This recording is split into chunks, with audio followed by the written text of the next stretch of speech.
This is Optimal Relationships Daily, episode 1249, How to Practice Self-Compassion Through Anger, by Kristine Klussman of KristineKlussman.com. Hello, everybody, and happy middle of the week. My name is Greg Audino. I am your host and narrator here on ORD, and that means I'm bringing you content that can help you improve your relationships 7 days a week. And much of the time, improving our relationships with others starts with improving the relationships that we have with ourselves. And the article I've selected to read today really helps you to do just that. Kristine Klussman has some tips on how we can practice self-compassion through anger, so let's hear what she's got to say and optimize your life. How to Practice Self-Compassion Through Anger, by Kristine Klussman of KristineKlussman.com. We've all been there at some point, furiously ranting and ruminating to ourselves about all of the reasons a person or setback is evil, thoughtless, stupid, or useless. We repeat the same negative thoughts and stories over and over in our heads, blinded and blocked by our angry, negative feelings. In this state, we are operating with tunnel vision, emotionally disconnected from our true selves and deeper feelings, and unable to access true wisdom. This disconnection caused by anger only serves to increase our suffering. Anger is the classic default emotion most people feel when experiencing anything displeasing. Unfortunately, anger itself is not a very illuminating emotion and often blocks true awareness and insight from occurring. The key to using anger properly is to consider it as an important clue that sits on the superficial surface of our problem. The practice of self-compassion can help you cut through anger and other negative feelings, uncovering and resolving what's truly going on inside. Try following these simple steps to come to more acceptance, understanding, and self-connection. Number 1. Recognize that challenges are a part of life. It's typical and normal for people to have temporarily or permanently tough areas in their life. It might be chronic clashing with your in-laws, grappling with a physical ailment, a difficult boss, the continued complications of a divorce, or the legacy of a difficult childhood. A large part of what makes these common problems so challenging is our attitude towards them. Unless we've managed to make peace with our persistent challenges, we often hate these areas of our lives and feel in active conflict with them anytime they present themselves. It's a rinse and repeat dynamic that can spring up every time we get triggered in these areas. One of the most important ways of staying connected through that anger is by summoning self-compassion for yourself and the struggle or disappointment you're dealing with. You are not a failure because you have this challenge. Challenges are a natural, inevitable fact of life.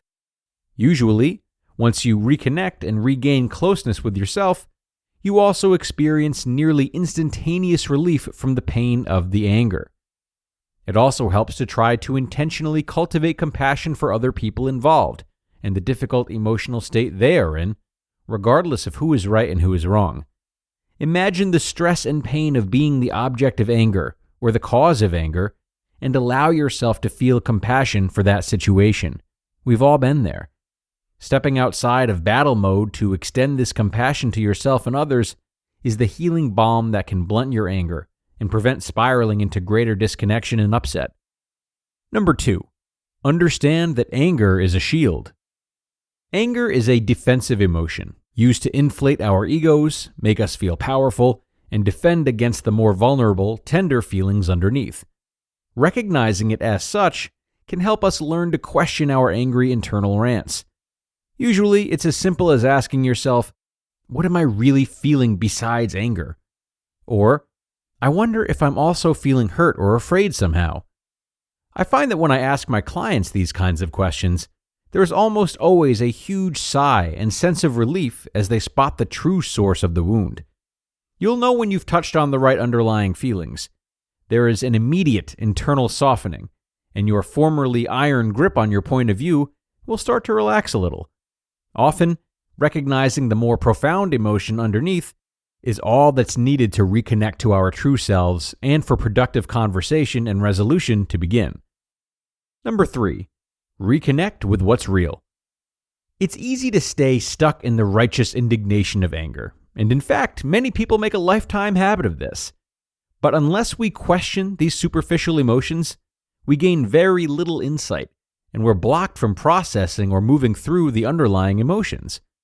To practice self-compassion, we must humble ourselves enough to admit that underneath all our powerful arguments against the thing that's enraged us, we're actually deeply disappointed, sad, heartbroken, grieving, terrified, or in some other vulnerable state.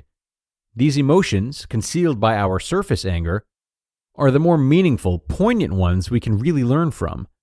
Practicing self-compassion may prompt a new release of emotion, like sudden tears of relief. But this is where the critical stage of processing, digesting, and understanding our true reactions happens. This is where the magic happens. Using self-compassion to reconnect with what's underneath anger lets us review our situation from a place of calm, loving power. We give ourselves the necessary affirmation, validation, acknowledgement, and permission to feel the real feelings underneath. When we validate our experience of those underlying emotions, we gain a better understanding and acceptance of our true selves and foster a more profound and authentic connection. You just listened to the post titled, How to Practice Self-Compassion Through Anger by Kristine Klussman of KristineKlussman.com. ORD listeners, if you're here, then you're as excited as I am that mental health is becoming not only more talked about, but that there are so many more resources for those in need. And one of the best resources available is our sponsor, Noom Mood. Noom Mood guides you to mental wellness one step at a time, giving you the tools you need to tackle stress, so you'll feel empowered to take on whatever life throws at you. As for me, I really get caught up in cyclical, obsessive thinking, going way past productive thinking and deep into rumination. But Noom Mood has helped me to not judge my thoughts, while also helping shift them into thoughts that are more healthy and more driven. And Noom can help you the same way, because you're bigger than your troubles, you're capable of adapting more than you think, and Noom's behavior change experts know that. So start to worry less and feel happier by using Noom for just 10 minutes per day. Sign up for your trial at Noom.com/ORD. That's NOOM.com/ORD to start your trial today. And thanks a million to Kristine for this wonderful post she shared with us today. She's really left us with some great opportunity for self-exploration.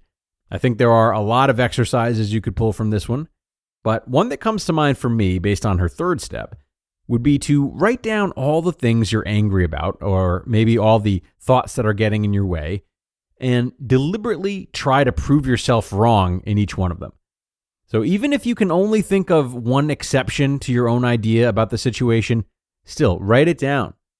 Doing this will help you start to unravel the ways in which you might be telling yourself a story and slowly get caught up in not seeing the whole picture. And some of these questions might be about the recurring challenges too, as she mentioned in her first step. You might go a layer deeper and ask yourself, is this something I have to be mad about in order to solve, or can I work towards accepting it and maybe see how that feels?